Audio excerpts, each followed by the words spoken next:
So I've created this secondary video to discuss a few of the areas that I didn't have time to fit in my main presentation, but which I think and hope are still interesting, and which may come up in the questions when I do my presentation in person.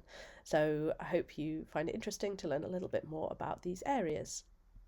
Firstly, the challenges of conducting observational research and why I did not undertake it in this instance. So I'm a really big fan of observational research. It's something we teach on BA User Experience Design. I really enjoy it as a methodology, and I had hoped that I would spend some time observing both our own studio and our neighbouring course's studio, but I did not manage to do this in the end, and my reasons for this were fairly simple and practical. Firstly, there were no compatible times where I was available to spend a prolonged amount of time in either studio, and there was actually open access time happening in either studio because both studios are sometimes teaching space. Secondly, there were some challenges around obtaining fully informed ethical consent from the students while remaining discreet, because I obviously didn't want them to perform any particular behaviours in my presence. This probably could have been got around, to be honest, but combined with the other things, I decided not to take the chance, not to do that additional work.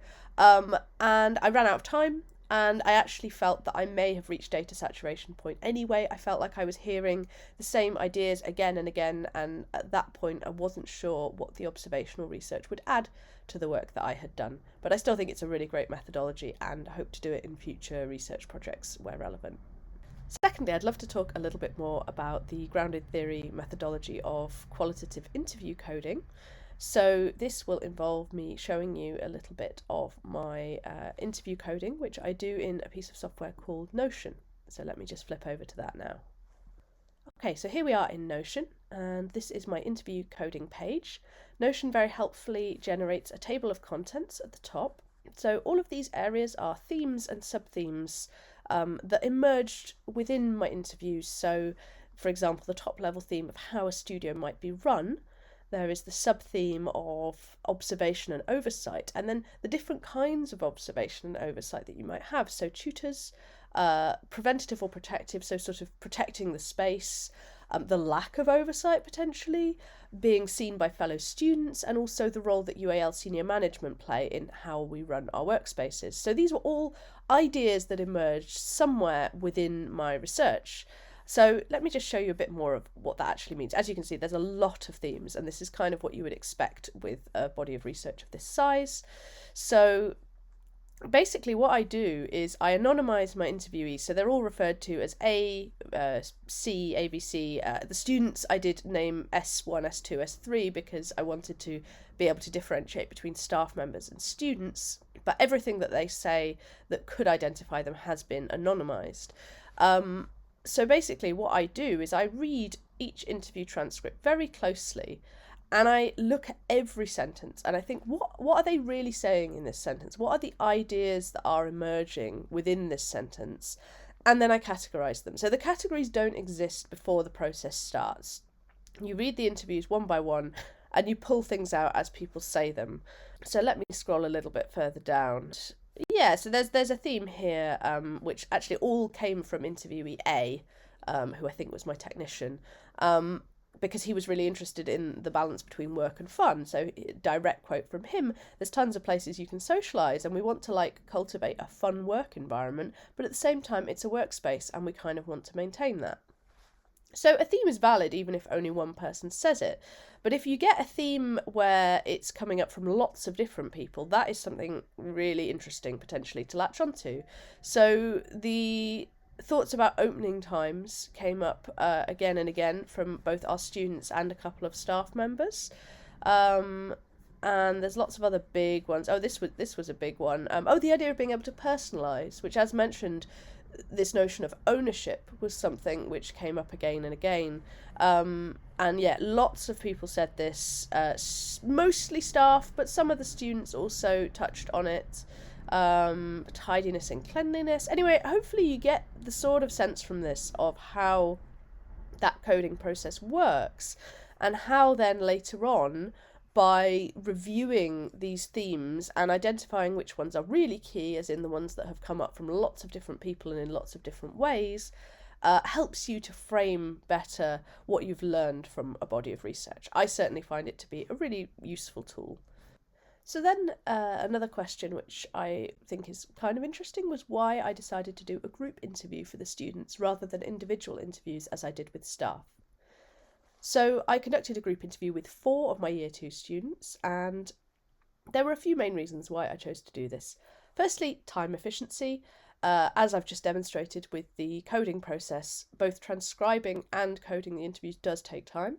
I did use AI software to do my transcribing for this project. I used a piece of software called Otter AI, which I found very helpful in saving the time of the transcribing, but the coding remains a manual process and it is time consuming. So this really helped me manage the project. I think it was also more fun and more appealing for the students, the idea of them all getting together at a particular time with me. It was easier to schedule because we did it after one of their sessions when they were all available. But also there was a more methodological reason why I felt that the group worked, because I was interested in the potential power of a focus group in research.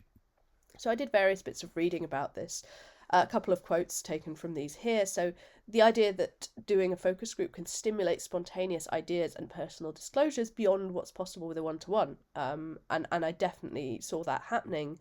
And as participants exchange opinions, they consider their own views in relation to others, which may encourage participants to refine their thoughts. And I think it made it a more enjoyable process for the students because they were all hearing one another's opinions and all reflecting on this topic that maybe some of them hadn't thought a huge amount about before. So I think it was both a more enjoyable experience for the students. I think it elicited more from them. And I think overall, I'm really glad that I did it that way. Although I'm also mindful of the fact that in some circumstances, this wouldn't work so well because you can get a bit of bias coming in. For example, if 3 people say one thing, a 4th person might be reluctant to express a counter opinion. I think it worked particularly well with this group of students because they were quite strong personalities all individually and very confident in expressing their ideas. It's also worth noting, as an aside, that I'm aware of the challenges of choosing the right group of students. For example, I should maybe have done my student-based research with a less confident and crucially less motivated and well-attending group of students, but I still did think that it was valid to speak to this particular group of students because they don't use the studio space either. And if these confident, motivated, proactive students aren't using our studio, what hope does anyone else have? So I think it was well worth having this conversation with them initially, but obviously a larger, deeper body of research on this subject would also speak to some other types of students as well. So I would love to talk to you a little bit more about the actual processes I used for analysing my research and developing my intervention concept. So here are my research coding themes. I've screenshotted these, you saw them a little bit earlier on in Notion. I wanted to write a series of broad recommendations for the course team in addition to my intervention because I didn't want these ideas that have come from this research to get lost if they weren't enacted as part of my intervention. So here are the themes. We saw them earlier as well, but this is the list in full. So in order to analyse my research, I also gathered up all of my how might we's and recommendations. So you might remember that with each interview, I wrote some key insight statements. So I tried to just get 3 key ideas from each interview and I turn these into how might we's. So we start off by saying something like the insight is that the students don't feel sufficient ownership of the space. So a how might we from that would be how might we enable students to feel greater ownership of the space? And this is a UX methodology where framing an insight statement into a question helps you figure out what you're actually trying to answer. So I gathered together all these how might we statements and also the recommendations from my coding exercise. Here they are, and this is using a piece of software called Miro, which I find really useful for this particular type of work. So I started grouping these how might we's into some core themes, and identifying these themes and grouping them really helped me to understand again the key insights coming from my research. So these themes that I identified were ownership, customization or personalization, community and collaboration. These were the things that were emerging from the research first and foremost. So as you can see, I grouped these how might we statements according to these themes.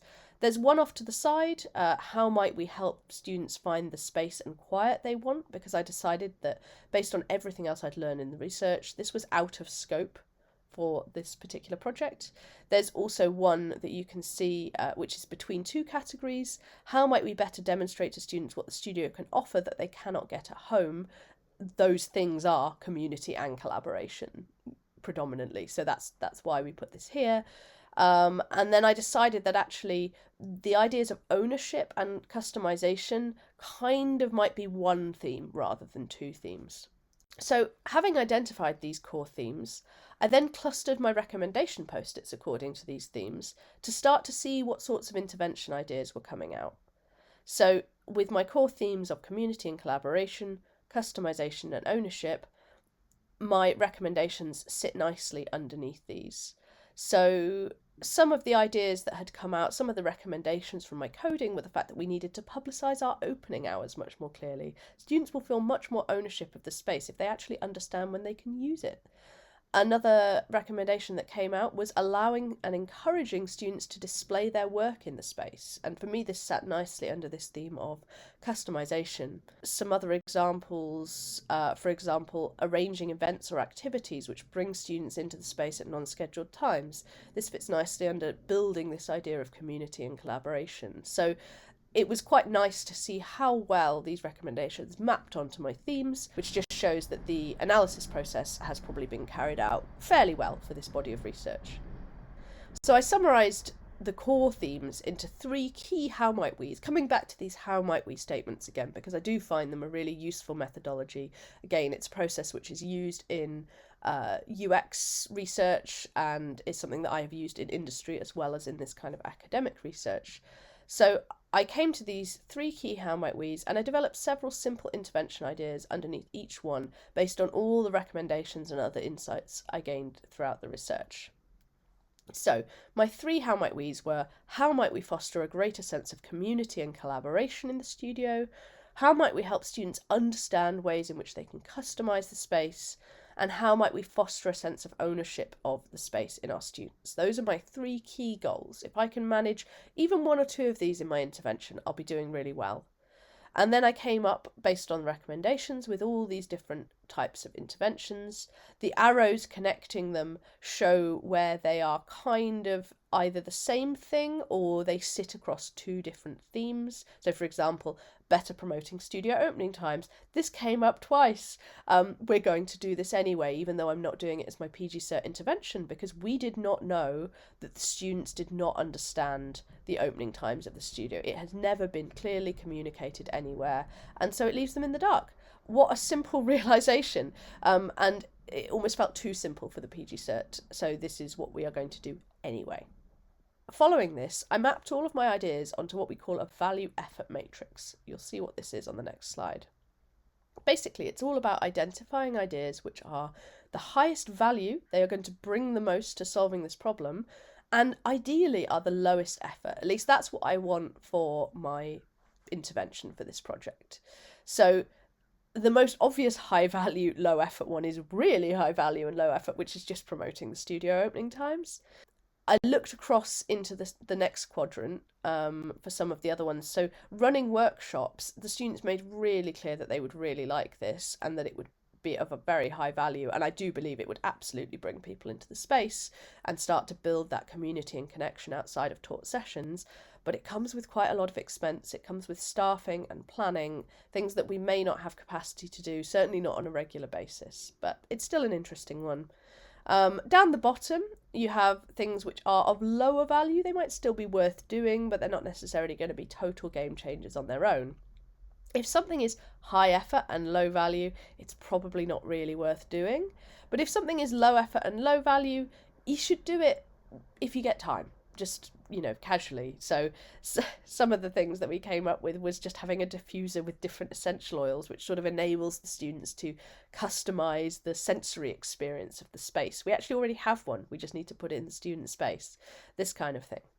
And it was by doing this process that I finally got to my final solution, which sits in this high value and high effort quadrant, but it's not quite as high effort as running workshops, which was running these shared meal events.